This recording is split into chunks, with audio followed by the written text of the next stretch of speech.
But I can't, like, I got tricked. Like, have you ever been tricked? No, you get tricked if you sucked his dick. That's how you got tricked. You didn't get tricked.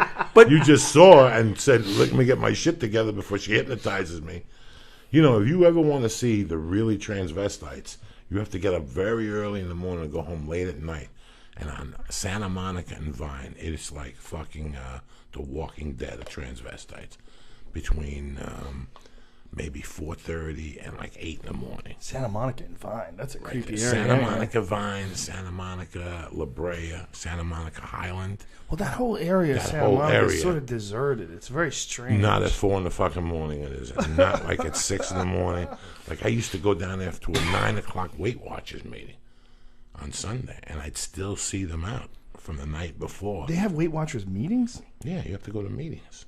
I didn't know that. Yeah, you have to go to meetings. So it's like an Alcoholics Anonymous thing. Yeah, you have to go. They weigh you. Then they talk about knowledge for an hour, how to avoid this, how to avoid that, how to, when you go on vacation, eat the toast with the baked potato, you know, little shit like that, you know. Eat toast with baked potato? No, I'm just saying, you know what the fuck. It's like 35 minutes. You go in, you pay your dues, and you get the fuck out of there. Huh. Some people weigh in, some people don't weigh in. Some people go down there just to not lose weight at all. They'll go there every fucking week just to get out of the house. It really is an amazing thing, you know. But they have them like at 9, 11. You know, isn't that what happens with a lot of people when they get involved with almost anything? Like there's a lot of things that people do where they're just trying to get out of the house, whether it's going bowling or... I remember I went to a Renaissance fair once, and there was, you know, everyone in the Renaissance fair, pretty much everyone talks like they're from another time. Right. They all, milady, you know, dost thou want, you know, they speak that way. But this one lady wouldn't do it. She was breaking character. Like she was just there to hang out. And she was complaining about her husband. Her husband won't take his medicine. I went to the pharmacy. I got him all this medicine. And this other chick was pissed off that she wouldn't, you know, go along with it. She goes, sorry, I don't understand. What dost thou mean about medication and prescriptions? What are thy speaking about? Like she was speaking, you know, she was like trying to, and the other bitch was like mad at her. Like, come on, cut the shit. I'm trying to complain here. She was just trying to complain. She wasn't into being in a Renaissance fair. She just wanted to get the fuck out of the house and bitch and whine. And so she put on some crazy European outfit and went out to this Renaissance fair and was just trying to treat it like it was just a normal coffee shop. Just hang out and whine about things. My dad does it in Florida. He retired. He moved down there. He was bored. He does this like community patrol thing in a police car, like the sheriff's office has it. He does it like 4 hours a week. They give him a real uniform. He goes around and he had to learn the codes for things. He's gonna shoot a black dude. No, they're not going with guns. What's his name? Zimmerman. That's where he started out. It's. We had this conversation on your podcast about. I always believe that if you want to do something, you know, you just keep showing up.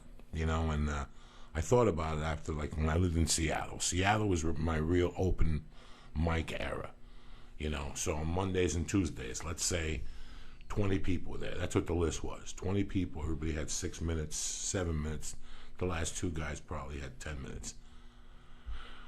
I say out of those 20 people, 7 of them were just there to fill a void. Mm-hmm. But do you goof on them? No.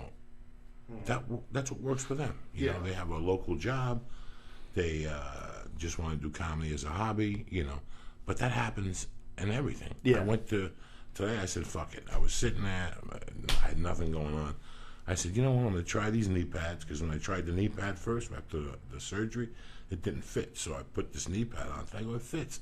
I put my gi pants on, just go to jiu-jitsu and just do hip escapes. That's it. Just make the legs go that way, make them go this way. Once I'm get tired, I'll get the fuck out of there. Dog, I was drenched. And there's a big difference between elliptical sweat and jiu-jitsu sweat. Jiu-jitsu sweat, you know when you got it on you. When it's on your neck and shit, and it's coming out of your head paws and shit. It's tremendous. You're doing no gi, right? No, I do gi, Joe. When you do a gi, and you know you're working out when you take that gi and you just fucking wring it out. Oh, Jesus. When you get that big, heavy, thick canvas gi, and it's just soaked. Oh, my God. Today I went to pick it up just now to see if I could throw it in the hamper yet. The neck was still wet. Oh, the neck was still wet. I was like, it's 6 fucking hours later. But it's funny, I went down there today, and Tuesdays and Thursdays is a very small class compared to their night classes. But there's one guy that walks into class dressed with his gi already. no warm up. Does not never been there at 12:30. Goes, sits down. His feet are always dirty. Sits down like kung fu. Doesn't do any of the warm up. Sits there, watches the technique. Does it 5 times on each side. Gets up, bows, and walks off. Huh. And that's all he does. He just wants to do a couple drills. That's it. And he works as a security And guard. where are you training at? What place? Right down the block. It's right around the corner. It's called VMAC there, right around the corner. I'll bounce. Like, I'll go to VMAC, but VMAC doesn't have all the classes. And I can't do Wednesday nights. I can't do Monday nights. I'm doing this. So Monday days, I'll go to Higgins. I'll shoot down to Beverly Hills, and I'll go to Higgins. I went there for the whole month of August and a little bit of July. So now when this gets better, I'll go to Higgins at 11. It's 11 to 12:15, real quick. And where's Higgins at? Beverly Hills, behind the tuxedo shop. Higgins used to have a place in like Redondo, right? I'm not sure. No. That was the other brother. That was Hodger. Who's got the place by the ice house that we always John. Yeah, I think. Carlos is in Dallas, and Jean-Jacques is in Tarzana. And Jean-Jacques is apparently opening up a place in Austin, too, with Todd White. Yes. Somebody's opening up something in Austin. Yeah, because Todd White he's one of Jean-Jacques' black belts. He's the artist. He used to work for Nickelodeon, and now he does this amazing cocktail style, like 1930s and 50s, almost cartoonish, really cool stuff. And he's super popular. Like, you can't churn out art enough. Like, everybody wants to buy Todd White stuff. Right, I heard it. Yeah. I went to a friend's house, and she had a Todd White thing on the wall, like, years ago. I was like, this is crazy. This is my friend Todd's. Like, this is nuts. He's like, making bank right now, is he not? Like, just kill him. Like his average pick, because somebody was telling me the whole thing. It's ridiculous. Balling. Out of control. How art is. It's amazing. Well, that's that art thing is a weird world. Like, once you become like a guy that everybody wants to have a piece, I want an original Joe Diaz. And, it becomes like a thing that these art people... I was talking to a friend who explained it to me, and he was saying that they manufacture it. What they'll do is they'll get an artist, and then they take a bunch of people that they already have connections with, like really big people that buy $50,000 paintings, like nutty. And they buy them as Beverly investments or because they like art? They buy them as investments. They buy them because it's a hobby. It's a thing for them. It's like, those crazy wine people? There's people that are like that with art. They're crazy art people. They just buy art. And the gallery will contact them and say, listen, there's a guy who's coming up. He is phenomenal.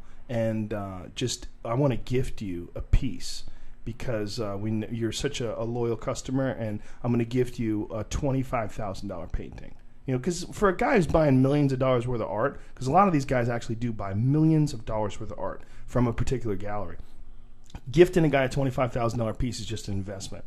But it's not really a $25,000 piece. It's a $25,000 piece because they say it's a $25,000 piece. So you gift 4 or 5 guys, these big high roller guys, these pieces. Now they're in the art community. Well, who's that? That's an original Joe Diaz. Yeah, the gallery gave it to me. It's a $25,000 piece. The guy's incredible. Wow. Yeah, he's having there's going to be a gallery show in October. So then they put on the gallery show in October. The prices have already been established. And then you see $35,000. Nobody flinches. And they just start buying them like hotcakes. Why? Because these big shots already have the $25,000 pieces. So they create this bizarre bubble, this bizarre market. And they do it by giving these like really big high rollers expensive pieces. It's really fascinating. It really is. Yeah. No, yes. Smart. I mean, they just, look, you know what it is? It's like, it's a hustle. They figure out how to get in with these people. They figure out how to make it, like.